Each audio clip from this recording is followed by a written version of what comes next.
So it's that time of the month again when we receive the PlayStation Plus game catalogue for November. So the first game that they're giving us is Grand Theft Auto 5. So this is a game that they already had on PlayStation Plus Extra and it got removed.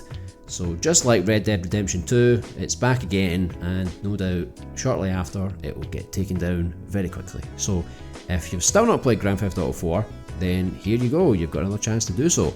But I think it's fair to say a lot of people that wanted to try this game have probably already done so. I played this back on the PS3, I was done with it then, never bothered with the PS4 version. I know they added like first person view and a few other things, and if you play the online they added heists and blah blah blah blah blah. It always gets updated, and now there's a PS5 version which is meant to be even better. But I don't play the online, so I really don't have any interest in GTA 5. But you know, it's good to have it, I suppose, and it's good anticipation for Grand Theft Auto 6. So I'm not even going to read through the description for this. Everybody knows it's Grand Theft Auto 5, you know what to expect. So the next game is Dying Light 2 Stay Human. This, from what I've seen, is basically a zombie survival game that has a lot of parkour in it. I played the first game very briefly, and I played Dead Island 1, which was their previous game, which didn't have any parkour, but it was the same kind of idea. You're kind of doing this kind of almost open world RPG kind of game. So the description here is: in Dying Light 2, survival meets action adventure as you attempt to endure a hostile post-apocalyptic world. Rival factions across the city aren't the only enemy.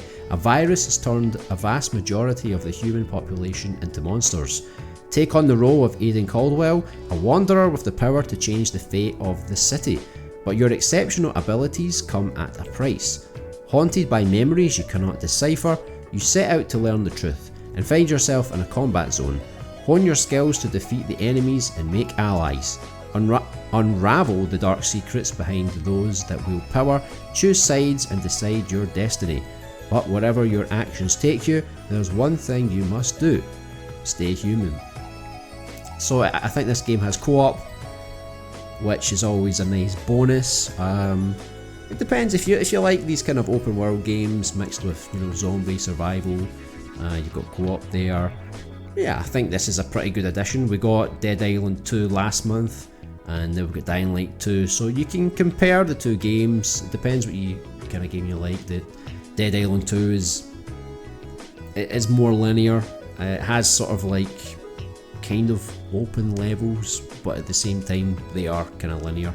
It's more like Resident Evil, like you can kind of find like different pathways to go through different places and shortcuts and things, and there's no parkour. I don't even think you can grab onto a wall to pull yourself up.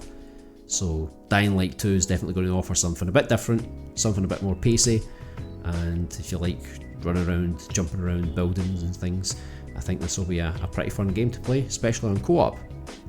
So this is a game that I'm really looking forward to. It's like a Dragon ISHIN. So if you've never heard of it before, it's basically the Yakuza games. This one is based in the past, so you know we've got a lot of samurai here, and it's set in a little Japanese village, I believe.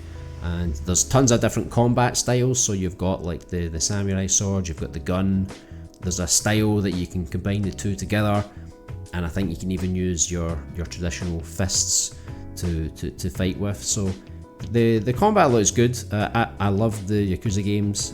Now it's called Like a Dragon, kind of rebranded, and I would definitely look into this one if you enjoy a really well told story with great characters. And the great thing is you don't have to have played any of the previous games, because it's a brand new story, you know, set in the past. It just uses existing characters, but they play different characters, if that makes sense. It's almost like they're actors that are playing, you know, different people in a movie. So the description here is: 1860s Kyo is plagued with widespread inequality, and one samurai will change the course of history in his search for justice. Take up the sword as Sakamoto Ryoma and venture to Kyoto to find your father's killer. Clear yourself of a framed murder and restore your honour. In doing so, you will bring an end to the samurai era and forever change the future of Japan. Draw your blade, load your revolver, and join the revolution in this heated historical adventure that only the creators of Yakuza, Like a Dragon, could produce. It is a very good game. I enjoy all the Yakuza games. Gripping storylines, lots of content. They're the kind of games that you can just kind of comfort play, you know. It's easy to get sucked into it, to its world and its characters. So if you've never played one before, this is definitely a good one to look into.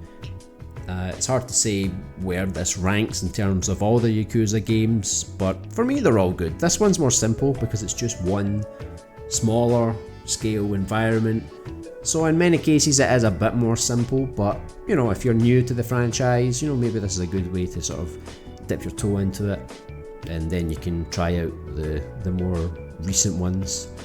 The next game is MotoGP 24. I'll be honest, I don't play motorbike games. I don't mind some racing games, but you know, I always found like motorbike games and like motorbikes in general to be pretty cool, especially racing ones. But in terms of games, I don't know if it's because I don't think there's that many great games out there.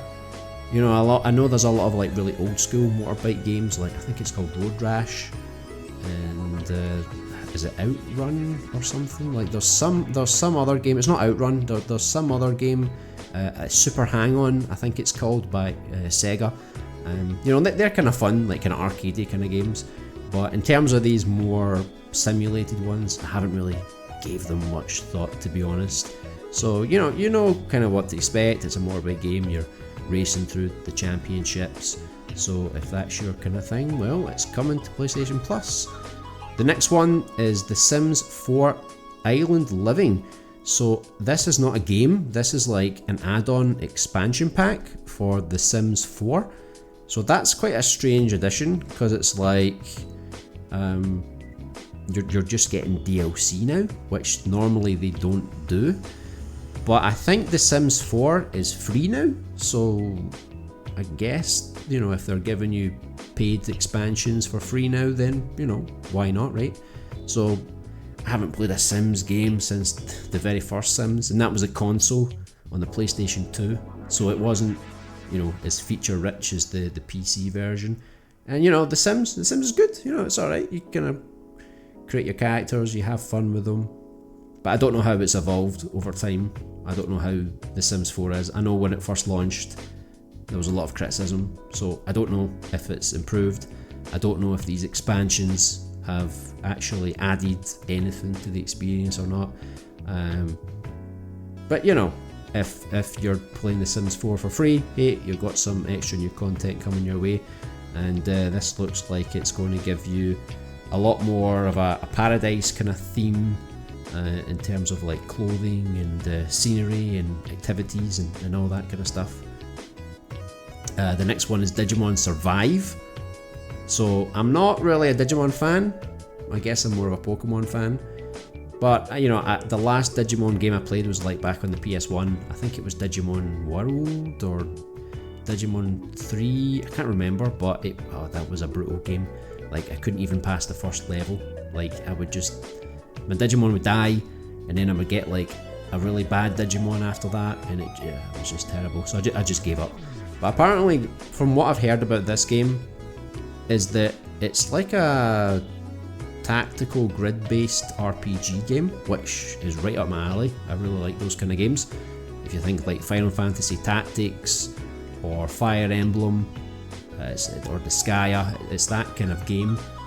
But where critics started to complain was that this gameplay takes up like, I don't know if it's like 30% of the game, and like the remaining 70% is more like a graphic novel.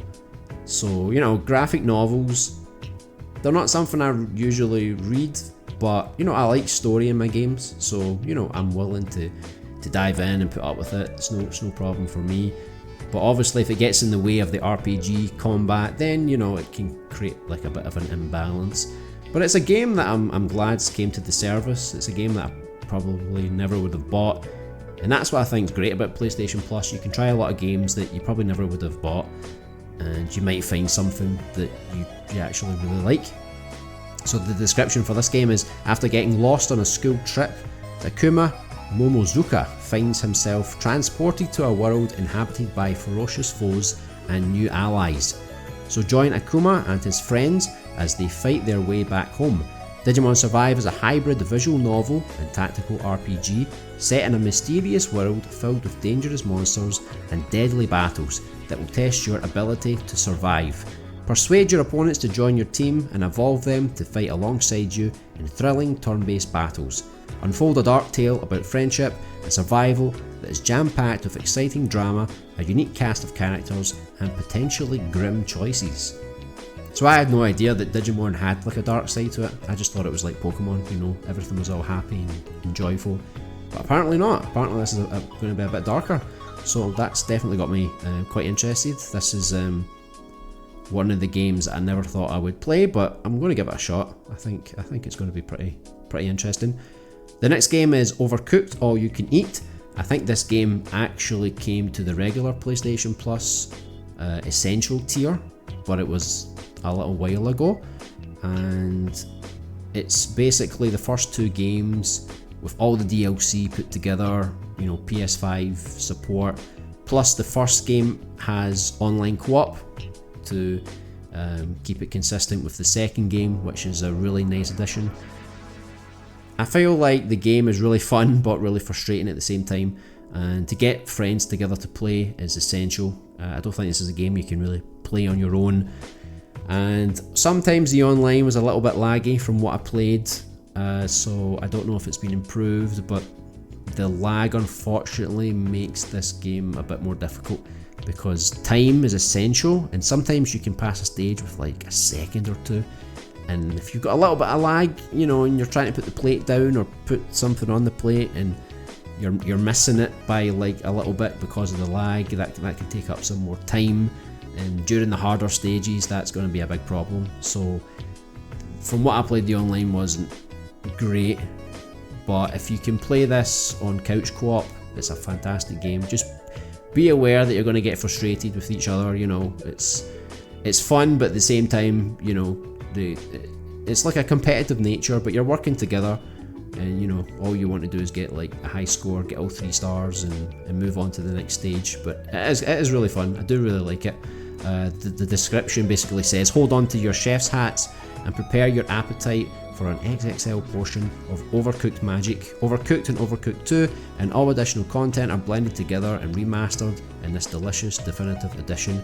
Enjoy hundreds of levels of cooperating cooking chaos across increasingly perilous and obscure kitchens. Yeah, every kitchen is great. Like sometimes you're on the back of a truck, other times like the kitchen is like moving all over the place, and I think there was one where I was in space. So, you know, it's not just normal kitchens, you've got like a lot of obstacles in your way, but yeah, it's really fun. Definitely give it a try if you've got someone to play with. The next game is Stick Fight, the game, which I've never heard of. I don't know if this is based on a YouTube series or something, because it's called The Game, so there must be some other form of media. It says Stick Fight is a physics-based couch/online fighting game where you battle it out as the iconic stick figures from the golden age of the internet. Fight it out against your friends or find random sticks from around the world. So I don't know much about this game. It seems like it might be like a Smash Bros kind of game where there's like, I guess it looks like 4-player, maybe more, just based on the image it looks like 4 people, and it looks like kind of stupid, kind of fun. So, you know, maybe it's worth a go. Not really for me, but I'm sure there'll be some people out there that will give it a shot.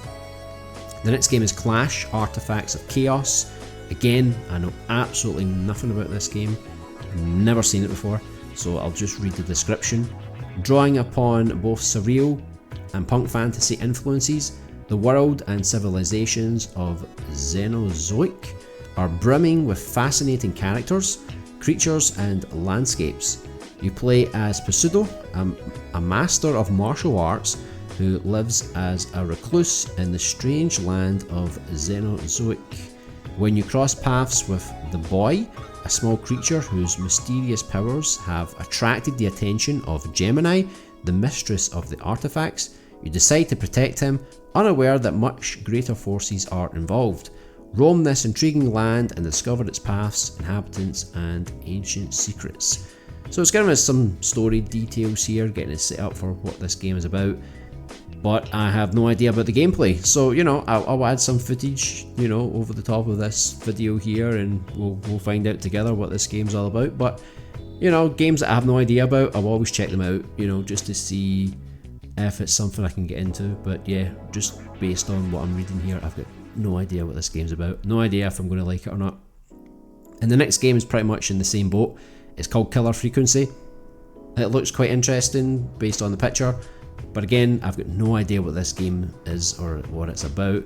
The description reads the year is 1987, and as the clock strikes midnight in small town Gallows Creek, USA, former big city radio DJ Forrest Nash is live on air in what will turn out to be the graveyard shift of a lifetime. In this horror comedy, you must solve puzzles to save callers from being hunted down by a mysterious killer, where every call is life and death. Can you save the inhabitants of Gallows Creek? Step into the shoes of a late night radio host, talk show host, new in town and fallen from grace. The sheriff is dead, so the townsfolk turn to you for help.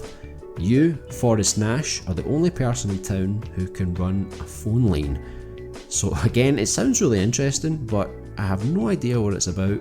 Again, something I'll take a look at when I'm editing this video. Maybe it looks interesting. We'll just have to wait and see, I guess. The next one is Hungry Shark World. So become a shark and spread terror on the beach.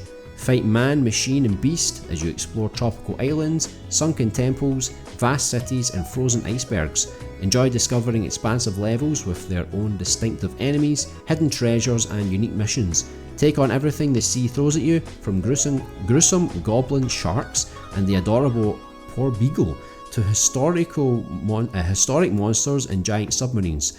With rebalanced enemies and pacing, there's a challenge around every corner. Again, never heard of this game before. It does look quite interesting though. Kind of reminds me of that other shark game that they put out a few years ago. So it is kind of fun playing as a shark. I don't normally like playing at underwater, you know, it's a bit awkward, but it's got a nice little theme to it. But again, it's a game that I've got no idea about. The next one is Chivalry 2. This is a fantastic game. They also gave this away on the regular PlayStation Plus Essential not too long ago, but for anyone that wasn't a member back then, now you've got a chance to play it, and this is a really good multiplayer game. So I think you can take on, like, I don't know how many players it is, but it's big scale battles as you attack and defend castles. There's also like small arenas, and I think you can do like smaller duels if you want. And you know, the combat's really fun, it's easy to get into, and it has a lot of depth to it as well. So if you really want to learn all of the weapons and how to like fake out your opponents and, you know, really become a true combat warrior, you know, a proper knight, this is probably the game for you. So I don't know how much it's like For Honor, but I couldn't really get into For Honor. But Chivalry 2, it's very easy to pick up and play. Yes, you can get more advanced with it, but it's not something that's too difficult to do. Like you can pull some fun stuff off pretty quickly. So the description basically says, return to the ultimate medieval battlefield. Chivalry 2 is a multiplayer first-person slasher inspired by epic medieval movie battles. Players are thrust into the action of every iconic moment of the era, from clashing swords to storms of flaming arrows to sprawling castle sieges and more. Charge headfirst into stunning 64-player cinematic battles inspired by epic medieval action films. Pick your playstyle with 4 classes and 12 subclasses, each with their own unique weapons and abilities. Yeah, so it's a very good game, I really enjoy it. Out of all the multiplayer games available right now, this is one that I recommend everyone should at least try and see if you can get into it. It's a lot of fun and it's pretty chaotic. So that was the PlayStation Plus Extra games. Now we're on to the PlayStation Plus Premium games. And the first one is a PlayStation VR 2 title called Synapses. And I don't have PlayStation VR 2, so I won't be able to try this out. It's not something that I can really get interested in, unfortunately, even if it does look really good. But if anyone's got PlayStation VR 2 or you're thinking of picking one up, here you go, there's another free game for you.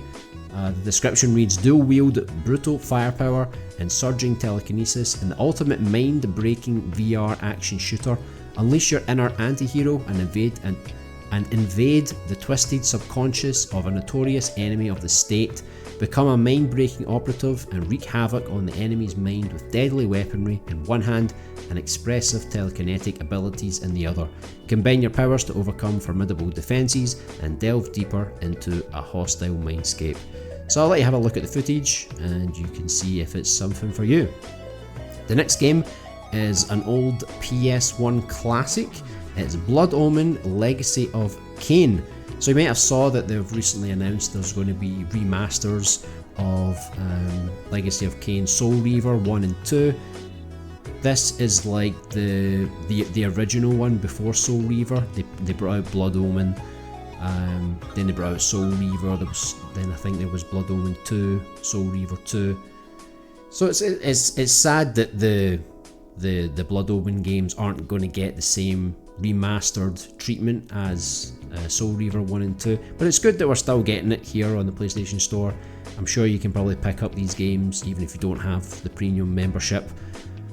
The first game is a little bit dated. It's like a 2D top-down kind of game, but it's quite impressive. Like, you know, it's got a sort of dark story, it's got some voice acting in it, but it is pretty old school, so it's not something that I think everyone's going to enjoy, but it's definitely worth a look to see if you want to get into the whole history of this series.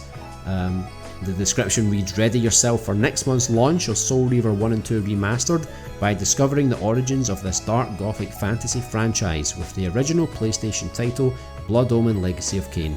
In this top-down action adventure, embark on an epic quest through a vampire kingdom fraught with murder, magic and vengeance.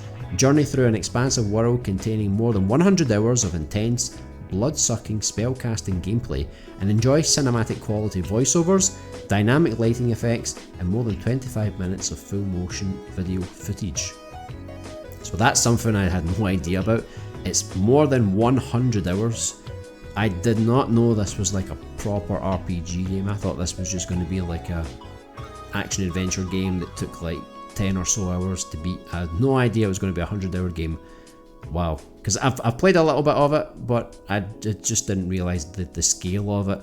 So when it comes to PlayStation Plus, I'll give it another shot. I'll see if I can get through it.